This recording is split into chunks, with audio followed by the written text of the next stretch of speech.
if you revisit the chapter number 1, there was a classification about the financial institutions in Korea, and we had 3. We found that there are 3 major categories, and we have lending institutions which give the money to the users of the fund in the terms of the loans. So one group was the depository institutions that we covered in chapter 2.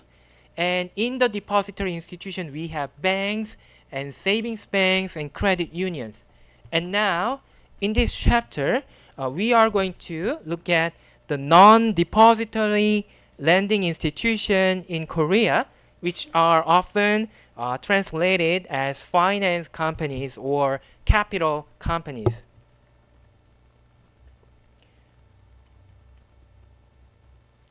Okay, so the definition of the finance company that I'm going to use throughout this chapter is that this is a financial institution. It makes loans but without taking deposits. So this is similar to the other lending institutions in the sense that they are going to lend the money to who are in need. However, when raising capital, they are not, when raising funds, they are not going to take deposits. And the major funding sources are, first, borrowings from other financial institutions. So they borrow from other banks and they provide the loans to the customers, or they can also issue some bonds. So they rely on these liabilities. And another way is that they are also, in most of cases, they are subsidiaries of large corporations, so they can rely on the commercial papers, which is a short-term borrowing. And in the case of the US finance companies, this is not that important, but this is good for your understanding what is the purpose. So in the US, generally these finance companies exist because they promote the sellings of the cars.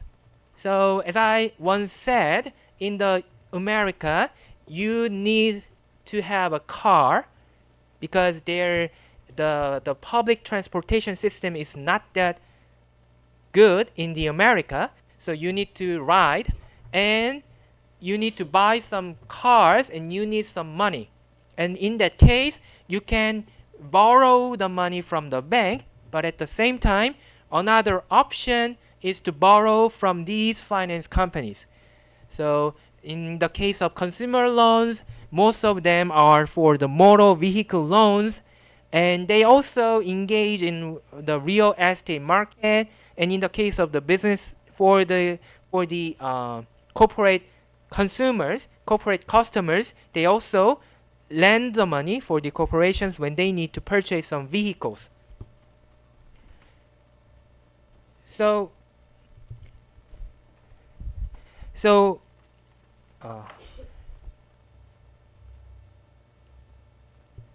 we have 2 groups of finance companies in Korea, leasing and installment companies, and the credit card companies.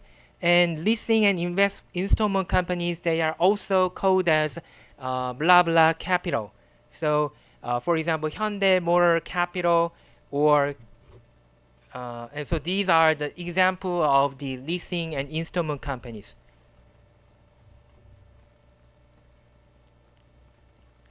So even though we have the depository institutions, do we need some financial institutions that also participate in the lending market?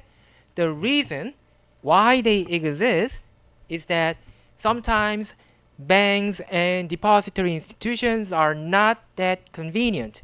On the other hand, these finance companies provide a much faster much easier way to borrow. So the procedure is very quick and simple, and the depository institutions are in heavy regulation.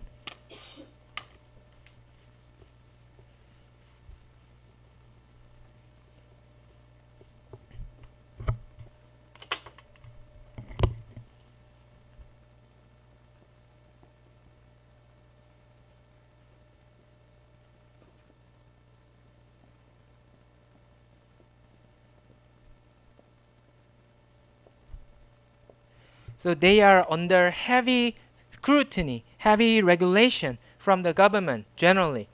The reason that we impose heavy regulation on the banks is because they are taking deposits. And these deposits are money from the citizens.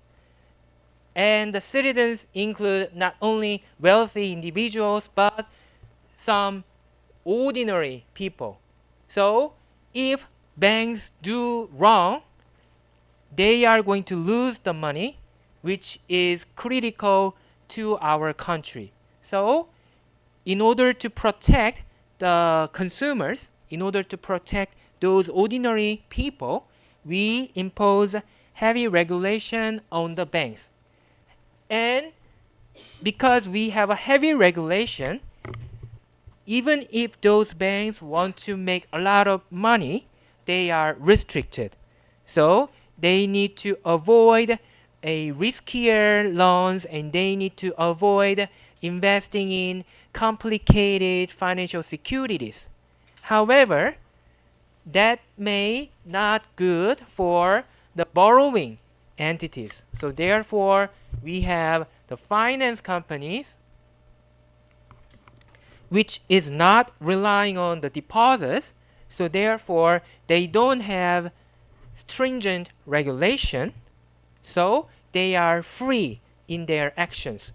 So therefore, they can serve a larger pools of the borrowing customers.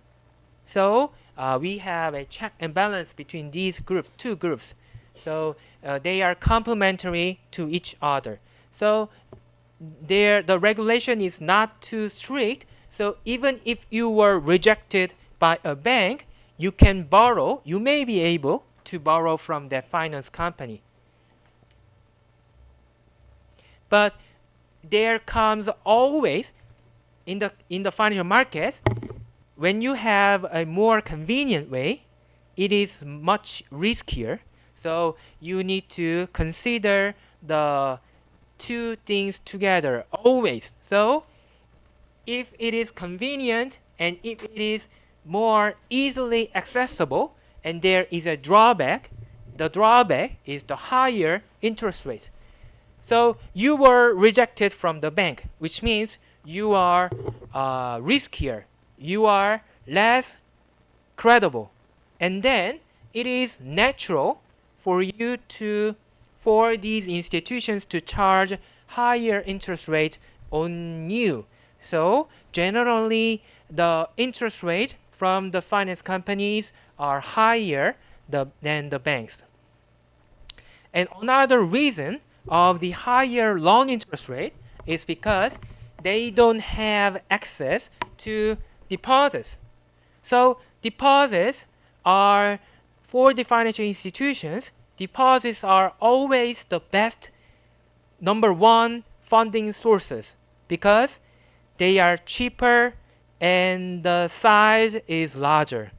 However, these finance companies do not have access, cannot take deposits, so therefore they borrow from other financial institutions, which means their minimum threshold becomes higher and higher.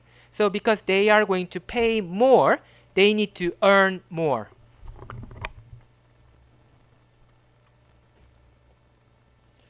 So they are complementary each other. So we can see that for the car consumers, there was a alternative choices available. So The traditional way is that you go to the commercial bank and you borrow a 3-year loan or 5-year loan to buy your car. On the other hand, nowadays there are finance companies. For example, one of the oldest finance company established around the world is established by the GM, General Motors. So the General Motors is a car manufacturer.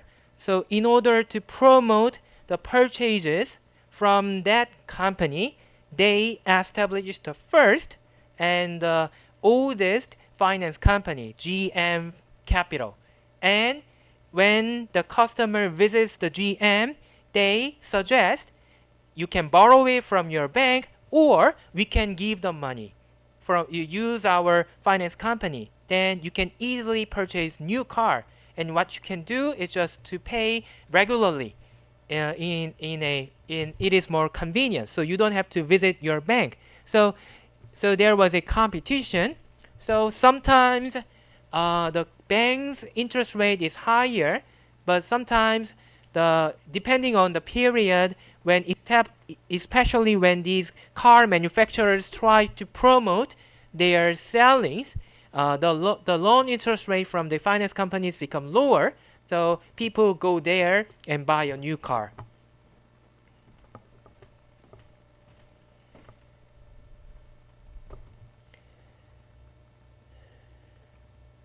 Okay, and so this term is for the Korean context. So what we call in reality capital company are in the legal terms, they are classified as leasing and installment company because they operate in the leasing activities and installment activities. So let me explain about these two activities. Leasing, this